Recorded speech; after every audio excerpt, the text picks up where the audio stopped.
Pleasure to welcome to the show one of the legends in the lacrosse world. It's Coach Bill Tierney. Coach, welcome to the show. Thanks, Damon. Excited to Yeah. be on. Well, thank you so much for coming on. I've heard so much about you just by interviewing the goalies that you have, that you've worked with and you've interacted with and that you've coached. So this is going to be an honor. I usually ask goalies how they got started in the goal as the first question. I'd love to hear how you got started with lacrosse and when was kind of that first moment that, it really hooked you. Well, it was interesting. My goal in life was to be my high school football coach.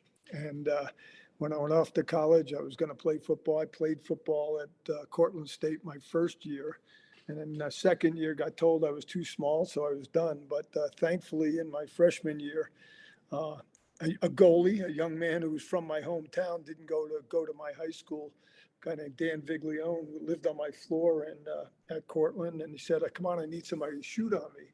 And so, hence and then having back then you had freshman teams, so nobody got cut, and so after that freshman football season, just devoted everything to lacrosse, and then when I got cut from the varsity football team sophomore year, that really turned the tide. So, but I eventually did become my high school's head football coach, and that lasted one season.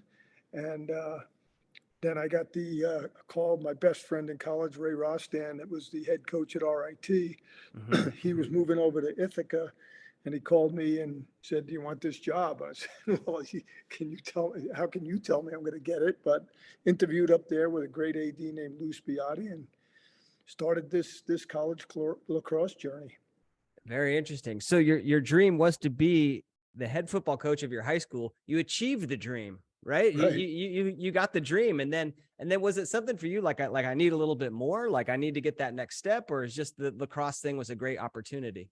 Yeah, I think what happened was the not I even those 3 years when I was in college that I didn't play football, I coached at Cortland High School, and then when I did my student teaching, I coached at Ithaca High School. So I stayed with the football. I'd always enamored with football, and then when I got out, um, I coached a junior high football team, then a JV football team, and was having some success. And then actually, before I became the head lacrosse coach at my high school, I became the assistant football coach. So it kind of carried through the whole thing. But by then, I think, and then my one season as a head football coach, I think we went 5-4 or something like that. And I said, I'm not so great at this. Maybe I should stick with the lacrosse side of things. We had been doing pretty well, and when RIT called, I just, the hero in all this is my wife Helen, who, at the time we had. When we moved to RIT, it was January of 1982, and we had 3 kids under 4 years old, and we went from making 19,000 a year to 16,000 a year. And so she's always been a great trooper, and thankfully my biggest supporter. So that's what started the journey. Yeah, I love it. When you bouncing around a little bit, when you're the head coach of RIT, you're now responsible for the goalies, right? Not only the goalies, you're responsible for the entire team. But how do you go about then, as your first head coaching job, kind of making sure that these specialty positions get adequate training? Well, as I said, it was 1982, so I was still 31 years old and thinking I could still shoot the ball. So luckily I had 2 guys, Eddie Purcell and Tom Sill, who had, interestingly enough, played for me at Levittown and then went to RIT. Ray Rostan recruited them, and then they were there as freshmen when I came. So they knew me. They had my trust in me. We actually had a much better group of guys than I thought we were going to, and we had this goalie from Long Island, a guy named Andy Demetrius, who was a lefty and was really good. And so I didn't at that time, as you mentioned, I was coaching everything, from lining the fields and washing the clothes and making sure they were tucked in at night to coaching everything. So really, it wasn't goalie coaching at that point. It was more warming them up and then helping them with some things that I'm sure we'll get into with what I believe goalies should be, and he did a great job. Yeah, love it. Um, in your coaching career, you have coached or worked with a tremendous amount of goalie talent. I guess, coaching at an elite level for a long time, you've worked with a lot of talent, but specifically a lot of goalie talent. Larry Quinn, Quint Kesnich, Bacigalupo, your son, Trevor Tierney, Ryan LaPlante, Sal Lacasio. They say that lacrosse goalies have a screw loose. Have you heard this expression? I'm curious if any of those guys, out of any of those guys, who was the most crazy? Well, it was interesting. The other one, we had a first team All-American at Princeton just before I left was Alex Hewitt as well, and Mm-hmm. he was a phenomenal one. And so and I've got another great goalie stories. We had a starter in '97 named Patrick in '96, Patrick Cairns, who was really good, but he had gone flat a little bit, and we in the Final Four, I put our sub in, a guy named Pancho Gutstein, who ended up making the all-tournament team and shutting down Syracuse and Maryland. So it was the goalie stories aren't just those great guys, which Yeah. thankfully we had those great guys. But as you mentioned, it started with Larry Quinn, who was my high school goalie at Levittown, was an altar boy in my wedding. My parents and his Wow. parents were best friends. He and his younger brother Rob were altar boys in my wedding, and so it was actually Larry who got me the opportunity at Hopkins, because he was at Hopkins when I was at RIT when the job opened. So um, I think they all have a little bit of let's just nicely say different personalities. Each one of those gets funny when you mention those names, and when I read those names in your note. They were all very different. Batch Yeah. Galupa was a flopper. Larry was the best of the standstill guys. Took up big space. He was a big guy, made you a shooter be a shooter. And then Trevor became kind of a mix of those two. Batch was his idol as he was growing up, but he was also big, and his you know success, I think, was always based on forcing guys to miss the goal. And then, Mm-hmm. you run into some of these other guys. Hewitt was a lefty and just very, very quick hands. And Ryan LaPlante was a work in progress and became great in his last 2 years. So they were all a little different. And yet they probably, those guys more than any players, taught me the most about um, handling players. What I learned over those years was you just, and where the crazy part comes is you think it's rational thinking to tell them something. Oh, you were off the pipe, you went to your knees, you were standing too tall, whatever, or you're coming out too high. What I learned from all of that was that leave them alone. They all had their own styles, and you can give them those little hints, and you can work on drills as we do. But it's not a situation where you can just take that blueprint and say, okay, I'm going to make you a great goalie starting at 8 years old. You can work on that. You can have your ways of doing it, but each being different size, each being different, athletic types. It's hard to kind of say this is the way to do it. Yeah. I agree with that leave them alone comment in a certain way, because it's a very, like, I don't know, emotionally charged moment. Like when you give up a goal as a goalie, like you're feeling bad. And a lot of times you're not in the right headspace to take that feedback to heart, right? You hear that coach saying, "Oh, stay off your knees." And you're just like, "Oh, nope, stop talking to me." You know what I mean? Yeah, like shut up. I was out here seeing that 100-yard shot, not Exactly. Yeah. you. You get in here, you get in here and try taking a step down and see Exactly. how it feels. Exactly. So yeah, so you got a lot of different styles of goalies, but when we talk about like non-negotiables, like things that you really want to see out of your goalies, what comes to mind for you, Coach? Stay on the pipe. And this is something that Trevor and I have probably, it's the only thing that we kind of differ in. My teaching of goalies is to try to get them to understand that shooters are lazy. Shooters always want the easy way out. Attackmen want to be in the newspaper or now on social media. So, Mm-hmm. with those things in mind, coming off the pipe is letting them out of being tough, letting them out of turning the corner, letting them out of taking the hit. And you see it even to this day guys score on the inside pipe. Now, obviously, what Trevor would tell me is, well, you got to perceive the goal being directly behind you, no matter what angle the guy's shooting at.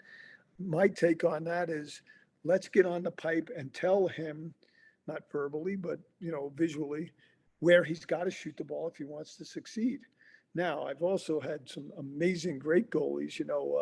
Doc Doherty, who was our backup goalie in '98, maybe certainly one of the best that ever played. He was a total baiter.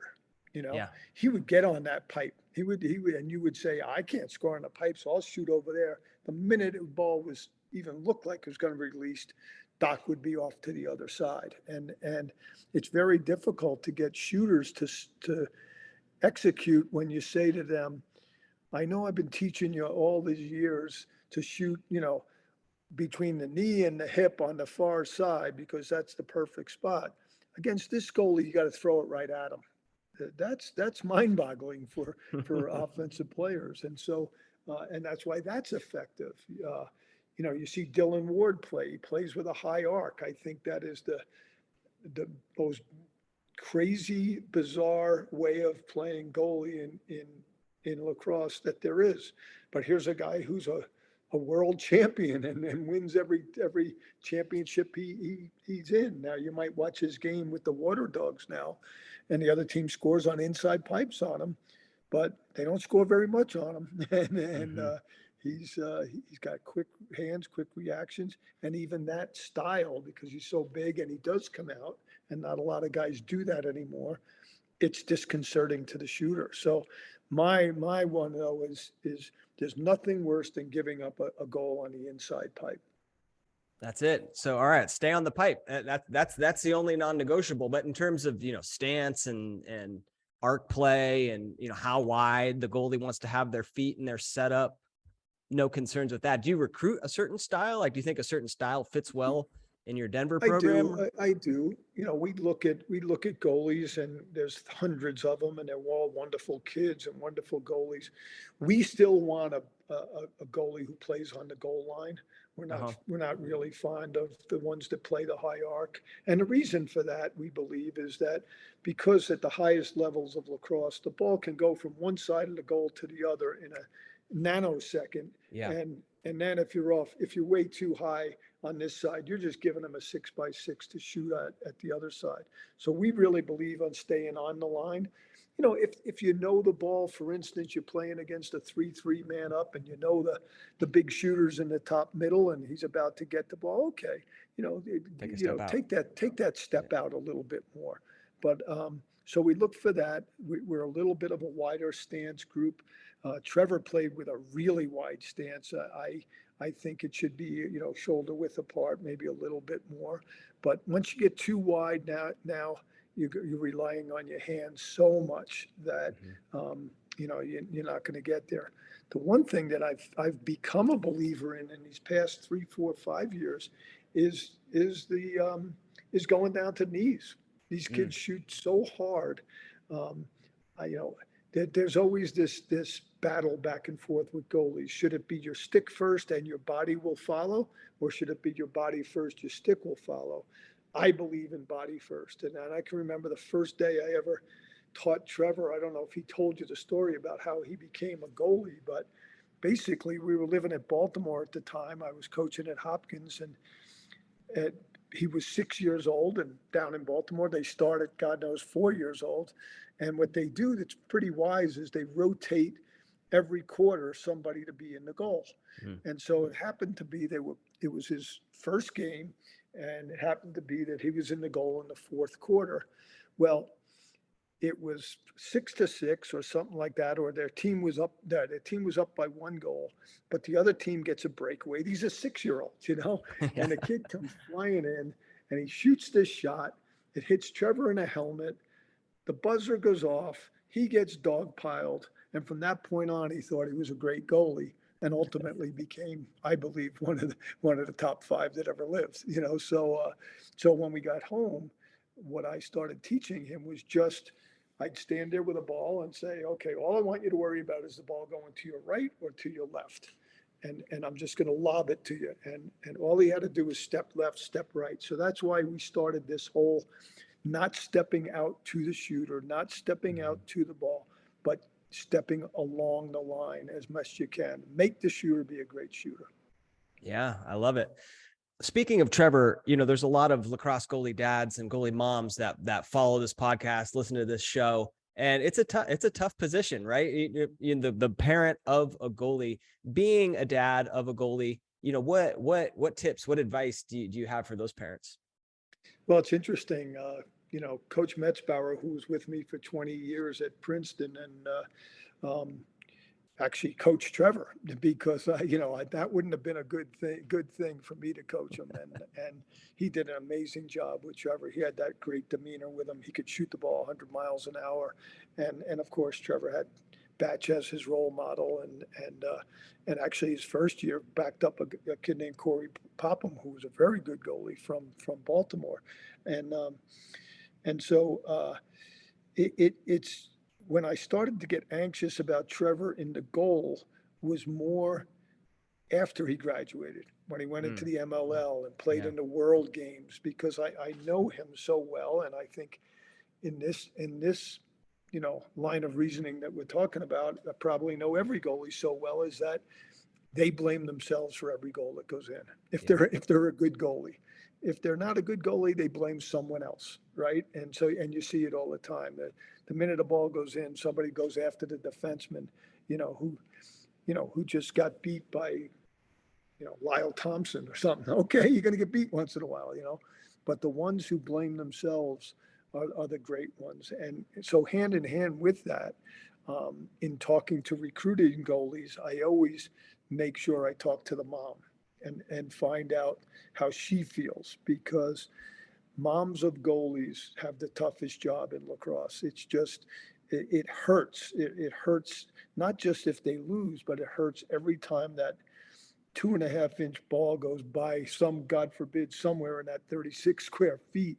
And, it's going to happen, and getting the moms to understand that it's okay, it's going to happen, is a challenge. And I had a kid in our doing our tryouts the other night for our Denver Elite program, and a little guy, and his mom said he wants to be a goalie so bad, and I don't want him to be. And I just looked at him and I said, "Do you like your mom?" And he said, "I love my mom."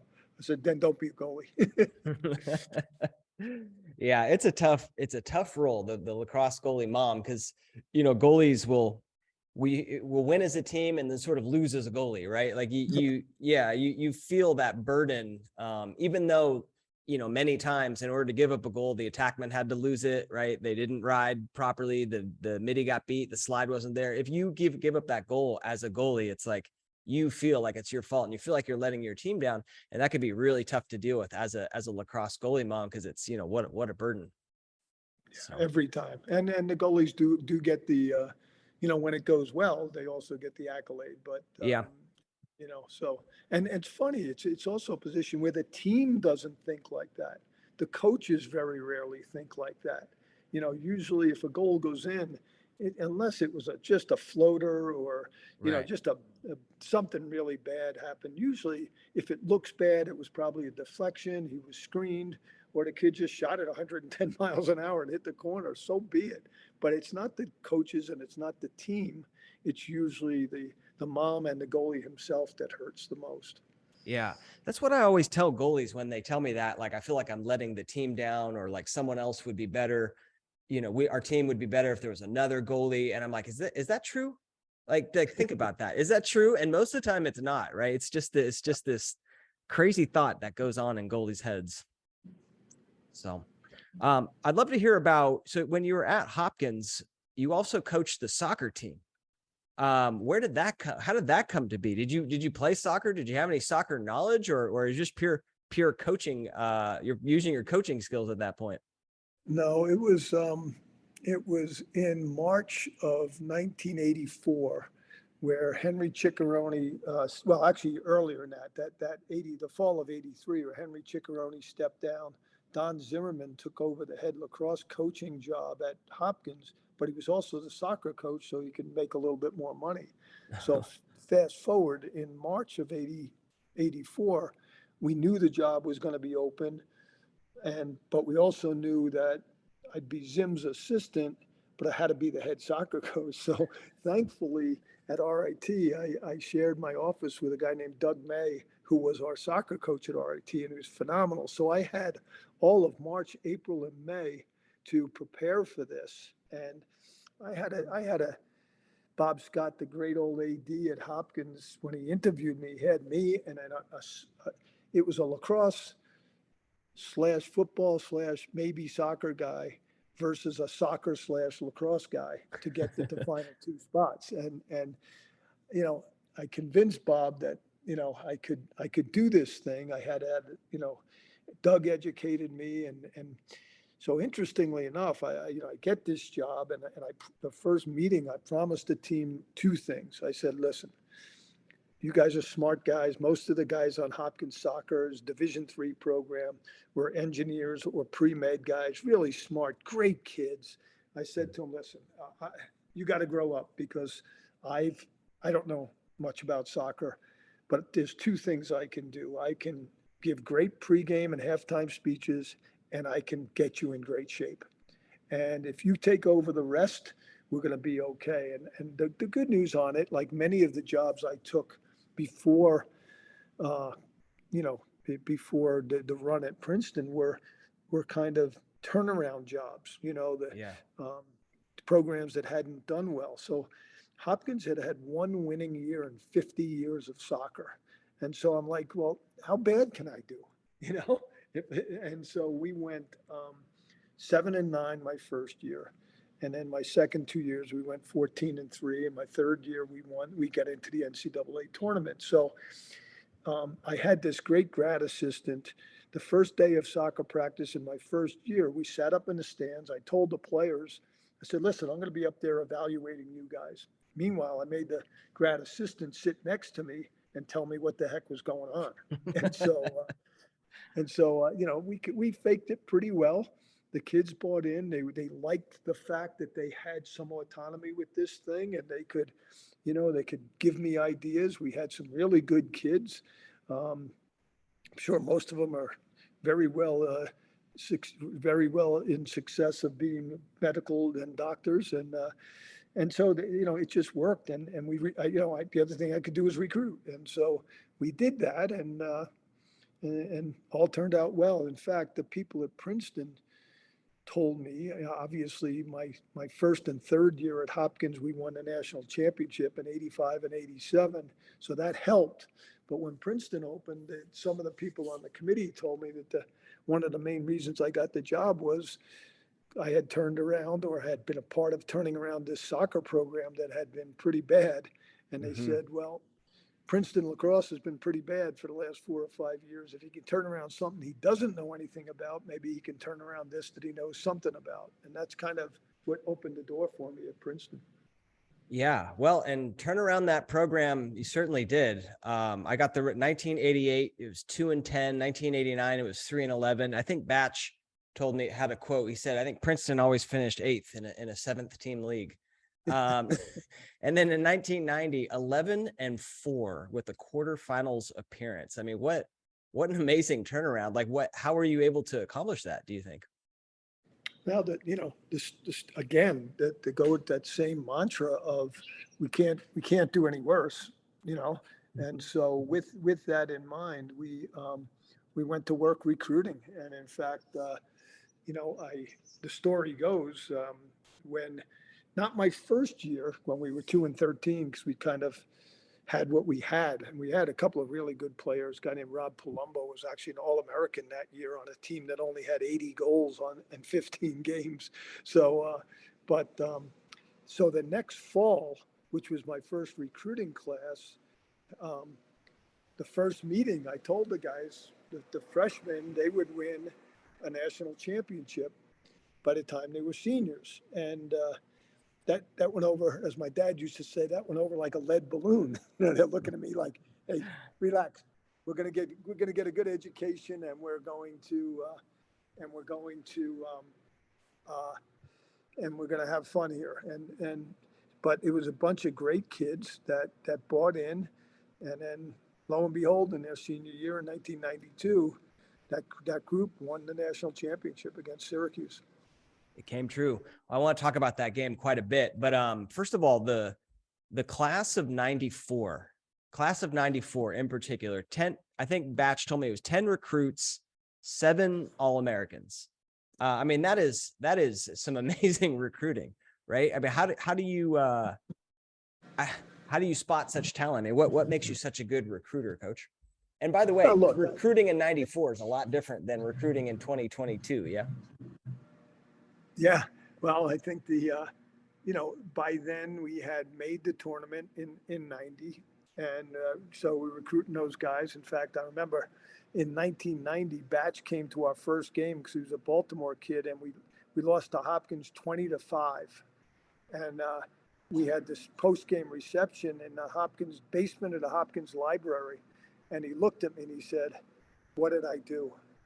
I said, "Relax, we're going to be better, But because those guys were coming up in that next class. But that 94 group was, the 90, everybody talks about the 92 group winning that first national championship, but a lot of the guys who had a lot of input into that were the 94 guys, Kevin Lowe and Eddie Calkins and David Morrow and Batch, of course, and all these great guys. And so it was a combination of 3 classes that had,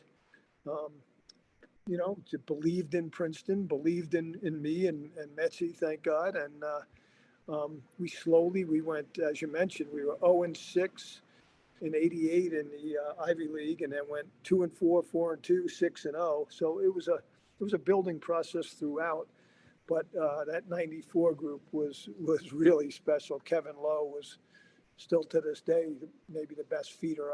He and Ryan Boyle, the best feeders I ever had, and they just made each other better. They believed in each other, and no one else believed in them. So it was quite a group. Yeah. And when you're doing your recruiting, I mean, how do you convince someone to come play for you? Convince someone what? To come play for you? We even to this day, we don't buy into the norm. The first thing I tell parents right away is I'm a tough coach to play for. And my goal in all of this is to win lacrosse games, but make your son a better man when he goes from 18 to 22, because I'm going to be with him more than you are. And so we have certain basic tenets that we believe in still to this day. We travel in jackets and ties. We don't allow facial hair. We have guys get their hair cut. We have certain academic rules. We have certain strict alcohol rules and drug rules. It's just, and some people don't want that, and that's okay. And we started with that back in the late 80s and early 90s. It was easier to find parents that had that same mindset, but there was also a smaller number of recruits. But again, the good news was there was a smaller number of teams who could conceivably win a national championship. You went basically, told them that I would love their child, whether he was the first one or the last one on the team, and that this would help make them a better person. And they bought into that, and they continue to buy into that. And the ones that don't, it's okay. I can tell you over the years, I've had men come to me who now have their children that we're recruiting say to me, "Oh, you recruited me back then, and I wish I had listened." And so, that's probably the biggest compliment you can get. But the proof is in the pudding. When you tell them they're going to win and they win, that helps. When you tell them that you're going to care about them, that helps. When you tell them that whether you're the first guy or the last guy, you're still going to be best friends with everybody else for the next 30, 40 years. So I think, maybe those lessons wouldn't be taught if we were still 2-13, but the winning and the living right and getting the great education has really helped over the years. Yeah. And thank you for that. That's awesome. Awesome answer. In 1990, the Hopkins head coaching job opens up, right? And needless to say, you're a perfect fit. And to kind of paint the picture, like at that point, like Hopkins lacrosse is, that's the show. That's the pinnacle. That's the pinnacle of the sport. Talk me through your decision process to stay at Princeton. Well, it was pretty easy from two angles. And I mentioned my wife before. When we interviewed at Hopkins in 1990, we had just beaten, that same year we lost 20-5. We had just beaten them 9-8 in the first round of the NCAA tournament. It was our first tournament game, and we had turned that around, and then the job opened. So Helen knew Bob Scott, and he knew us, and so they invited us down, and there was no cell phones back then, so it was we went down, and the two things that happened were I'll never forget it. We were driving after this great visit, and I'm assuming I'm going to take this job, and after this great visit, we're driving back up to Princeton in our 1977 Volkswagen Beetle, where if you know a Volkswagen Beetle, you know that the person next to you isn't sitting too far from you. And we're driving up 95, and Helen is not a crier. And all of a sudden I look at her, and I still tear up thinking about it. I look at her and I see a tear running down the side of her face, and I go, I guess we're not going, right? And she goes, no, it's not the right time. Mm-hmm. And then I said, okay. And I got home that night, and on my home phone, Kevin Lowe called me up. And he said, there's a rumor out there. Tell me it's not true. And with those two things, I just said, I'm not doing this. And I cared so much about Hopkins, but by then we had turned it around. We had just beaten Hopkins. I had Batch, and all those guys were coming the next year. Batch and Kevin Lowe and Scott Reinhardt and Eddie Calkins, and all those guys were coming. And I just felt like if I was going to be true to my word to all those guys when I first recruited them, then I had to stay. And it was really the first job I stayed at for more than 3 years. Love it. Well, thank you for sharing that. Yeah. Batch in our podcast told me about this conversation he had with you at the top 205 camp. I don't know if do you remember that? I vaguely, but when you told me about it, I do. Yeah. Yeah. So anyway, he ended it. I don't know. Hopefully this is true. He was like, coach, I understand why you would take the job. It's perfect for you. It's a good fit. But, one thing I'll say is you'd be a liar. And Yep. you said, all right, I'm staying, but don't ever call me a liar again, or something like that. Well, Batch is you look at this guy to this day and how successful he's been, and Batch was 30 when he was 18. So he could talk to you like an adult. Most of these guys were, they turned 3 different shades of red before they said hello to you. But this guy, he would state his mind, and that's why he and Kevin became such great leaders for us. And I'm not sure exactly what the wordage was on it, but it was something to that effect. And I often tell people that, my dad, when I grew up, my dad was a beer truck driver. So when I was a teenager, I didn't think he knew what he was talking about. And then the more I got into teaching and coaching, the simple things he said, I still use all the time. And one of the things he said was, a handshake is one of the most important things in life, and there's nothing worse than a liar. And so, he had many of them, but getting into this current world of kids and dads, committing to one spot, and then moving on to another, or coaches that are supposed to be your friends and peers, smiling at you and then stabbing you in the back with recruits. That we tell kids when we recruit them, even though it happens once in a while, that, we're going to shake your hand in front of your dad, and it better mean that it's a promise, because it's the most important thing in life. I love that. Yeah, I love that quite a bit. Fast forward 1 year, you guys in the national championship tournament, you lose triple overtime to Towson State, Princeton.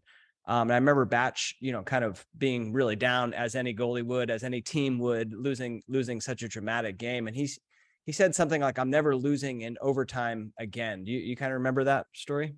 Yeah, very clearly. We were walking off the field after shaking hands. The guys, it reminds me now that I look back of March 12th, or March 20th, 12th, I think it was, in 2020, when we got told the season was over, with COVID. The guys didn't want to leave the field when we lost to Towson that day, because it was actually the first time we were favored in a tournament. We had a bye in the first round, and they had upset Virginia in the first round. So it was really crazy time. And anyway, so at that time at Princeton, it was Palmer Stadium, and it had an open end to it. It doesn't anymore. They closed it off when they rebuilt Princeton Stadium. But we were walking arm in arm under the scoreboard, and he looked at me and he said, "We will never lose another overtime game as long as I'm here." And we didn't. We won 11 straight overtime games, and it's just crazy from even past when he was there. Yeah. Wow.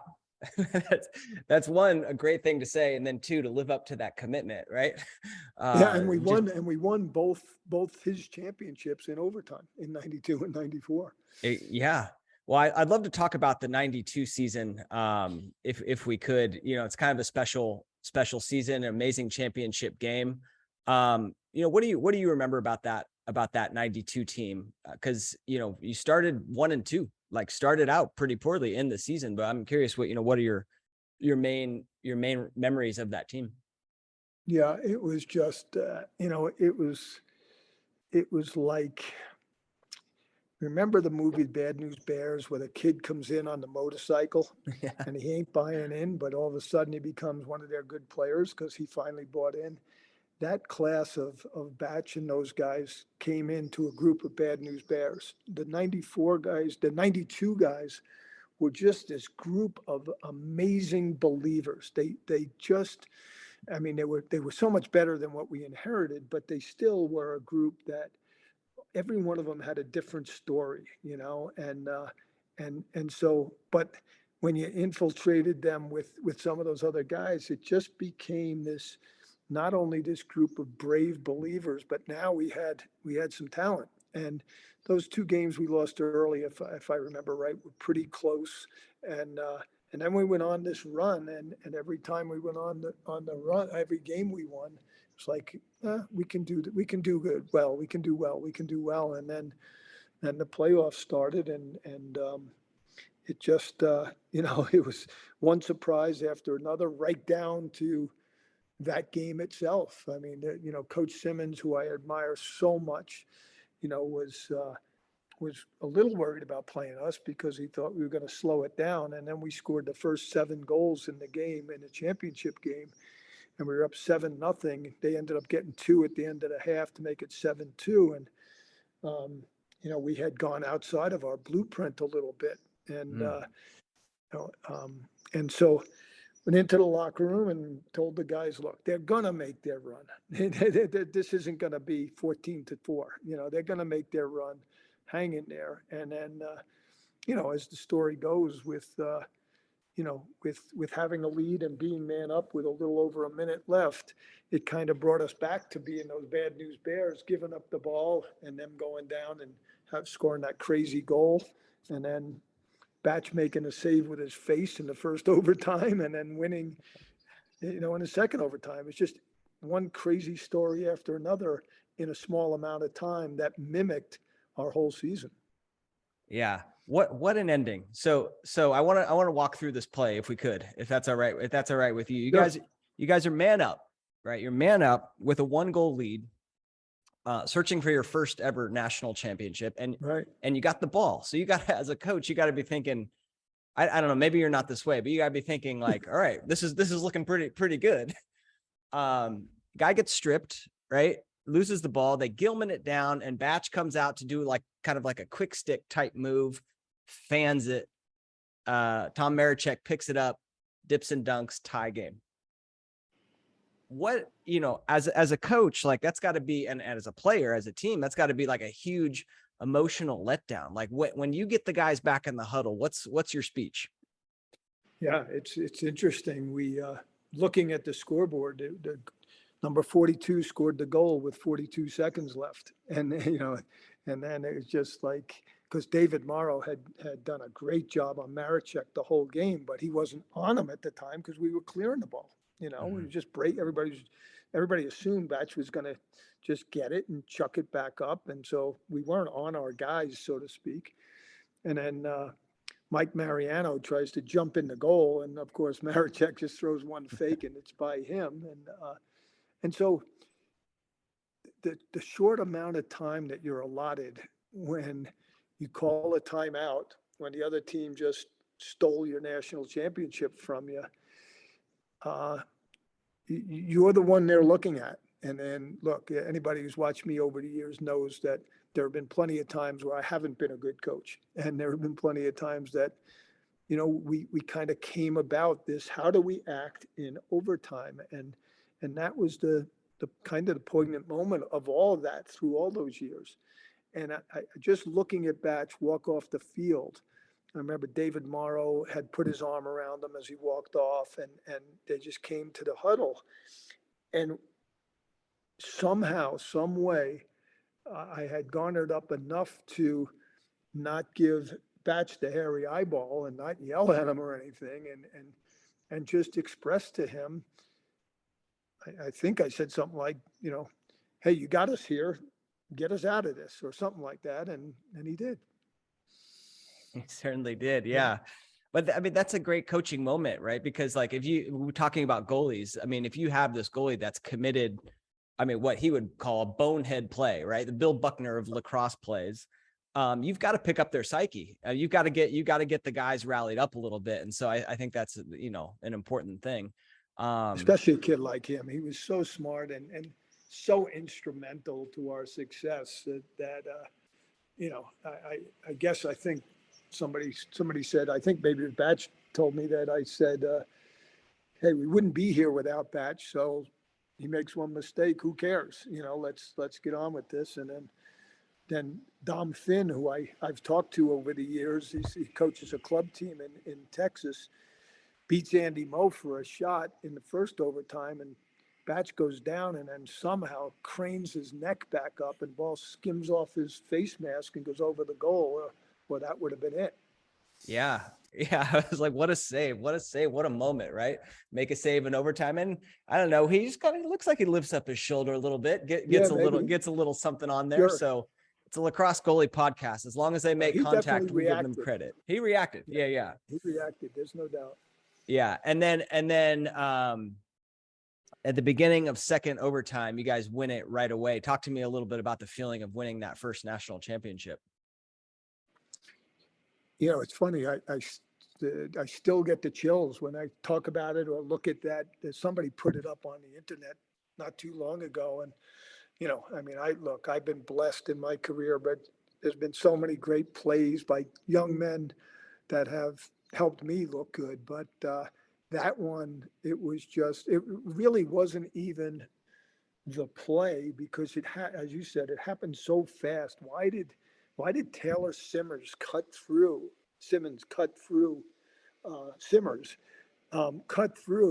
when every other fast break we've ever had, he was supposed to stay down on the bottom left. Mm-hmm. Well, he did, and it just opened up the alley for Andy Moe. But even there, Andy was so fast, that it was when it hit the net and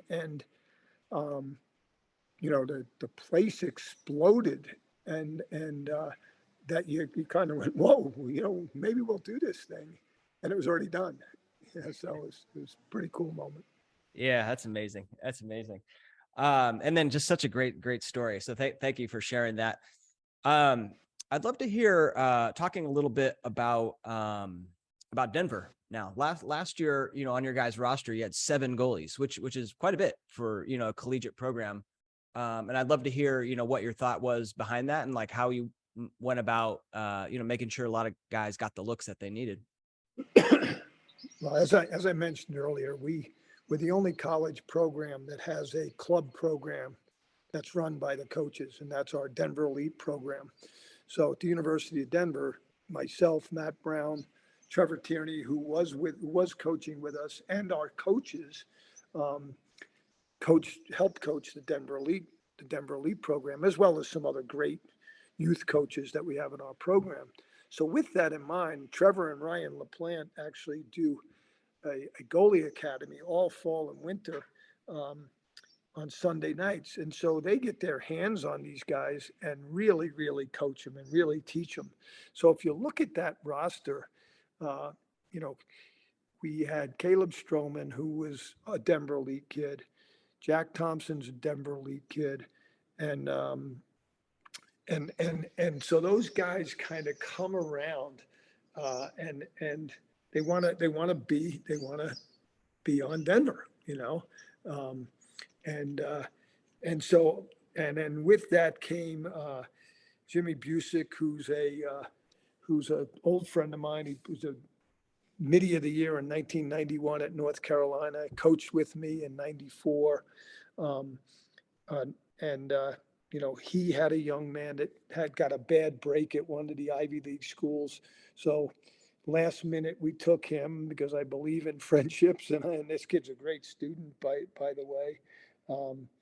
And so all of a sudden it became a kind of a weird scenario of all these goalies. It wasn't something that was planned out, but I can tell you I've learned from our goalies at Denver more than anywhere, because back at Princeton you kind of had the way admissions worked was I would get to list 9 kids one year and 10 then second year, and then 9 and then 10, and the years where you had 10 we would take a goalie. So most years at Princeton we had 2, maybe 3 goalies. Maybe there was a walk-on or you had a super student come in, but and Zach Groff, who was another Denver Elite goalie, went to Rutgers his first year and transferred back. So we had all these guys, and so it just worked out that way. But one thing I've learned from the goalies over these past few years is that I'm so proud of these guys. This kid Caleb Stroman, who just graduated, probably played a total of, I don't know, 1 full game in 4 years. And this guy is the kindest, and I told him this, the best person I've ever been around. He just was so good. And you wanted for him so badly to be the guy, but Jack Thompson was better, and it worked out better. And so, but these goalies as a group were so tight and so supportive of each other whenever any one of the other ones went in the game. We had all these different guys go in and out of games, whether it be we were winning big or, God forbid, losing big. Cole French started probably 10 or 12 games for us over the 4 years and had some great victories for us. So point being is I was always so amazed at this attitude of these goalies in the one position. Well, I guess you could say face off as well, but in the one clear position where it's one guy, to have 5 or 6 other guys being so supportive and so loud every save he made, or be the first ones to him if he at the end of a quarter or at a timeout, and then be huddled together in locker rooms, was so gratifying. And honestly, it so motivated me that these young men would give up their 4 years or 5 years of college, of playing where they could have played in so many other places to be a Denver goalie, a Pioneer goalie. Just gave me such gratitude for all those guys. That's awesome. I haven't met Caleb. I sponsored Jack Thompson last year, so I worked with him and got to know him pretty closely. Great young man, awesome young man. Just really speaks to, I think, the caliber of young man that you recruit there. And he's great. He's great. So big shout out to Jack if he's listening. Speaking of recruiting, if there's a high school kid or maybe a little bit younger, 15, 14, 13-year-old goalie that wants to play for somebody like a Coach Tierney, what advice would you give them? What should they be doing right now? How do you recommend they handle their business? Get A's in class. Get some sort of citation, recommendation from a neighbor or a teacher that says he's a good person. Play other sports. Play soccer, play hockey, play football, play basketball. Because if you're a goalie at 13 years old, you get hit in the shins, it doesn't feel good.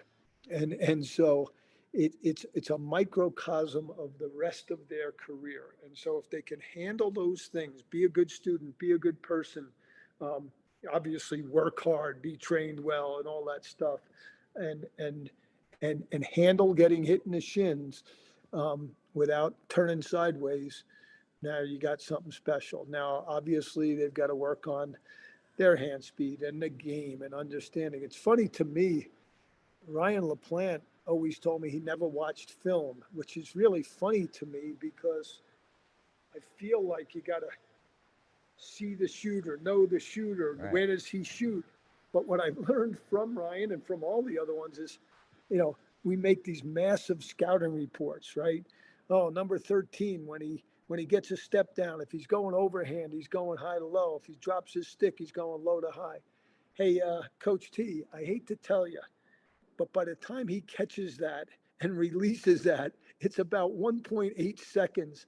I'm not thinking back to the scouting report. I'm going to go with my gut. I'm going to go with who I am, and I'm going to react to it if I can. And that's why I love these guys so much that work so hard to understand the game. I love that. Well, those are great tips for the young kid. Does it matter if, do you look at like their high school record or their club record? Like, do you weigh one or the other? That doesn't matter. It's just kind of those other things that you mentioned before. The young man we just committed for our 2023 class plays on a terrible high school team in New Jersey. He's on a very good club team, but he's a guy that we talked earlier about playing our style. He's a big kid. He plays at home. And he's had goal score on him. The one thing going back to your last question, one thing I would recommend, and I say this to goalies all the time, and they laugh at me when I talk at goalie clinics or camps or tournaments or whatever it is. In 41 years of college coaching, I've never seen a goalie film or a goalie clip with a goal getting scored on him. And I always kid them about at these tournaments or these camps or these clinics. The first guy that sends me a clip with a goal getting scored on you, I'm going to give a full scholarship to. I love it. I always say it's yet to have happened. And the reason for that, it's a highlight film. I get it. But this kid that I'm not allowed to say his name because he's not signed yet, but yep.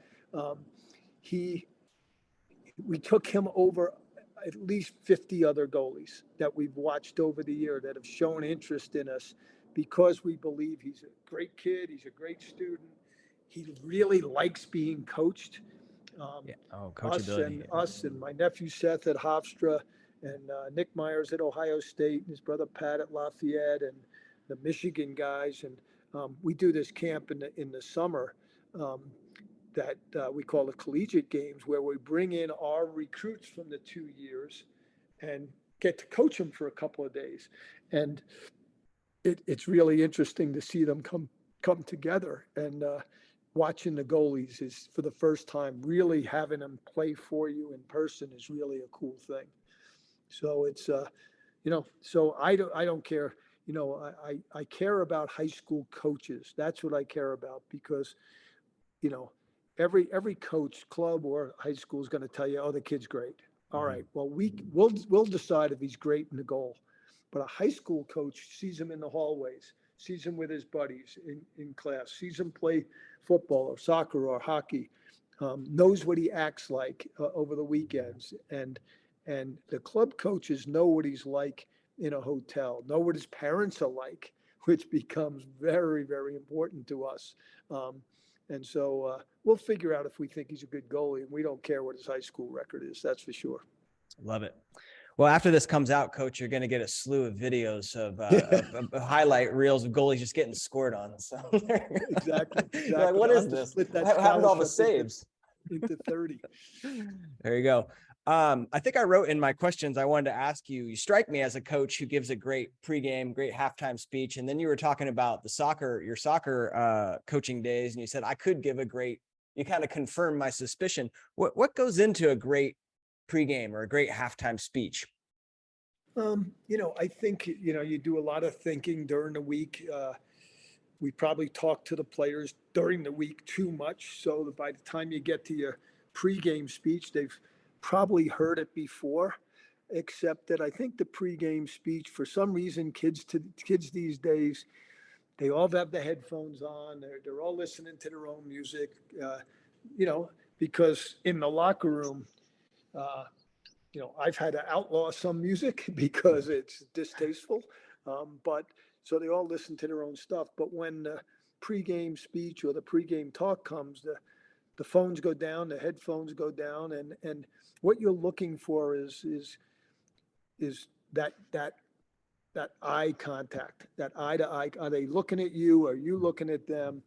And are they dialed in? And I think the way to get that is most times, sometimes not, is through emotion.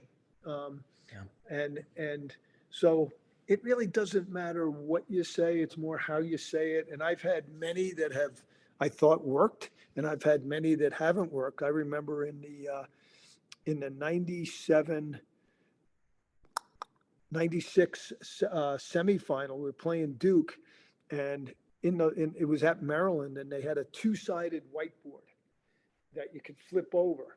So I had this great pregame speech for Duke all set, because Duke had 9 guys that had, and rightfully so, they chose a great place. Coach Pressel was a great coach, but 9 guys that we had actively recruited, had visited Princeton, and I wrote their names on the back of the whiteboard, and then flipped it over, and then did our pregame, whether it was Metsy doing the man up plays, or we were going through our pregame, agenda, or whatever it might be.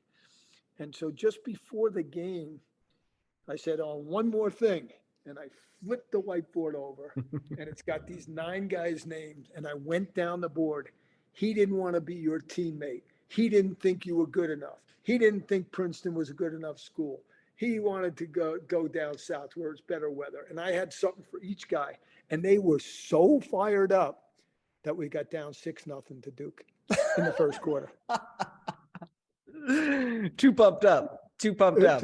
Yeah, sometimes you play with a little too much anger, right? Exactly. And we came back and actually ended up back then. Thank God there were no shot clocks back then, because we held the ball for the last 4 minutes of the game and won by 1 goal. So it was crazy.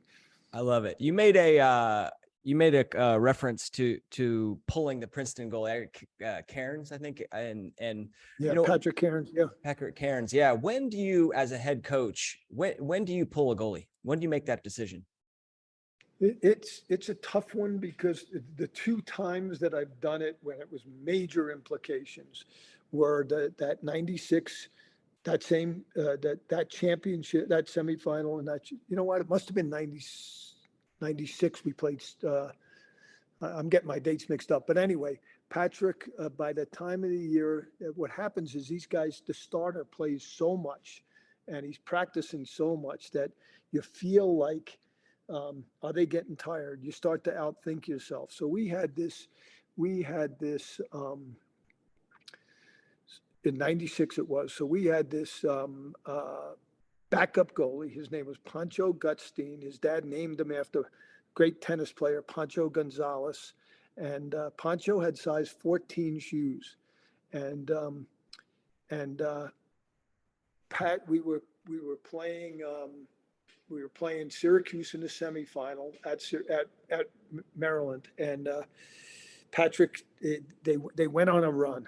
We were back and forth, and they they went on a run, and I felt that on that one, he was getting frustrated. You saw emotion from him, like we talked about before. Like the goalie's got to be the most calm guy, even if he's hurting inside. He's got to outwardly, because the players are going to read either the coach's the body posture or the goalies, Right. and so I just thought Patrick was showing too emotion at the time.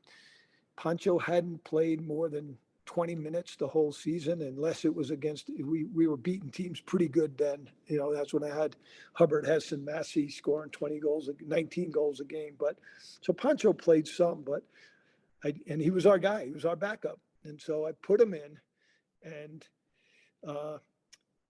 I always give Carcaterra a hard time about this, or he looks at me crazy sometimes about, we put Pancho in, and Pancho makes like 2 kick saves, and we end up beating Syracuse. Fast forward, I come back on Monday to play. Monday we played Maryland. Oh no, 96 we played Virginia, and started Patrick again in the goal, because I thought, that was a freak thing and whatever. Well, he just wasn't on. They were scoring. Virginia was scoring on them. They had great teams. And so I said, what the heck? And we put Pancho back in. And so this kid, who was basically a backup goalie for 4 years, ends up making the all-tournament team and being like the hero of this championship. There we go. Crazy. And what a great name, Pancho Gutstein, huh? Yeah. So that was 96. And then fast forward, and then 97, Patrick goes the full year. We go undefeated. He was phenomenal. Patrick had a great year, won the championship. And we had Hubbard, Hess, and Massey, but Patrick was so good that year that we never had to use his backup, who was Corey Popham, who started the next year. So fast forward to 98, we're playing Duke in the quarterfinals at Hofstra. This was a different Duke game than the one in 96, but Duke scores on 6 of their first 7 shots again, right? Well, here's the problem. My backup goalie is my freshman son, and I'm at home on Long Island, and there's 13,000 people in the stands. It's hot as Hades, and I looked at him and I said, "Let's go." And I asked Metzi. I said, "What do you think about Trevor?" He said, "Do it." And I said, "All right, Trev, let's go." Well, he went in and as he so humbly said, at the press conference afterward, he said, "I think our defense knew I was so bad that they played so great that I only had to make a handful of saves." And he only let up like 2 goals. And so now I had the next decision, which I made the same decision I did, except I didn't replace him. I now had my son, who just won us the game against Duke in the quarterfinals, and now we're going to the semifinals against Maryland, and I put Corey back in, and Corey ends up being the MVP of the Final Four. So it was decisions after decisions after decisions, and then fast forward to Denver, we had 2 years where Ryan LaPlante and Jamie Faust split halves. Right. And so that was, and the one funny one was Ryan always started and Jamie always played the second half. Well, we're playing North Carolina in the quarterfinals again in Indianapolis in the Colts Stadium. And they are just crushing us. And it's in the second quarter. And no, it's the first quarter, and they're scoring goal after goal after goal. I think they scored 6. Well, they scored 5. And I turned to Jamie, who's not ready to go because he's always played the second half. And I said, "Let's go." Well, I yell at Ryan to come off the field. He's looking at me crazy. Jamie's trying to get his stuff on. He's looking at me crazy. We had no goalie on the field when they scored their 6th goal. Jamie's trying to run on and Ryan's trying to run off. So I looked like a bigger dope than I did most of the time. But, and then you have other times where Ryan's playing great in the first half. Jamie comes to me and says, "Leave him in." Then another time against Syracuse in the semifinals, Ryan's playing great in the first half. I put Jamie in anyway. We end up losing by a goal. So all these decisions to pull goalies, it's just like a lot of coaching decisions. It looks really good when it works, and it looks really bad when it doesn't work. Yeah, right. Well, fortunate you've had a lot more great decisions and great coaching moments than nons. But thank you, Coach, so much for coming on the show. I could listen to you tell lacrosse stories for another couple hours, but maybe this is a good spot to end it. I do have a question for you. Athletes themselves reach kind of like a peak age, and then performance starts to go down. Are you, as a coach, you just keep going up? You got a couple more years left in the tank, or what's in the plans for you?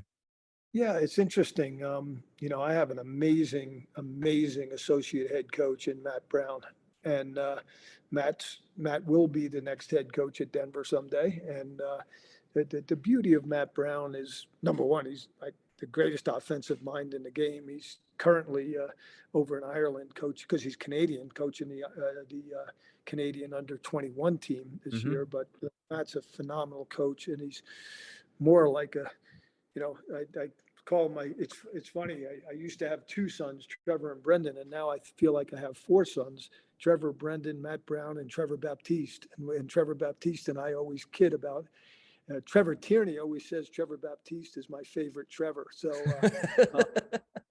but anyway, Matt has said to me, Coach, I'll be with you as long as you want to do this thing. So we'll see.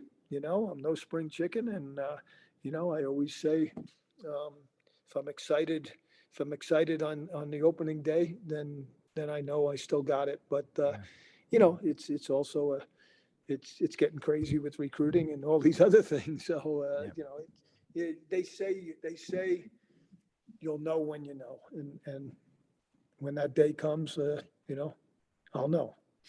Perfect. Well, Coach, we'll be rooting for you this upcoming season. Bring home another national championship. Thank you so much for coming on the show. If you had to leave the goalies out there with a final piece of advice, what would that be? Don't be a goalie. Boom. Don't be a goalie. I love it. Coach, thank you so much for your time. We'll see. Thanks, Damon. I appreciate it. All right.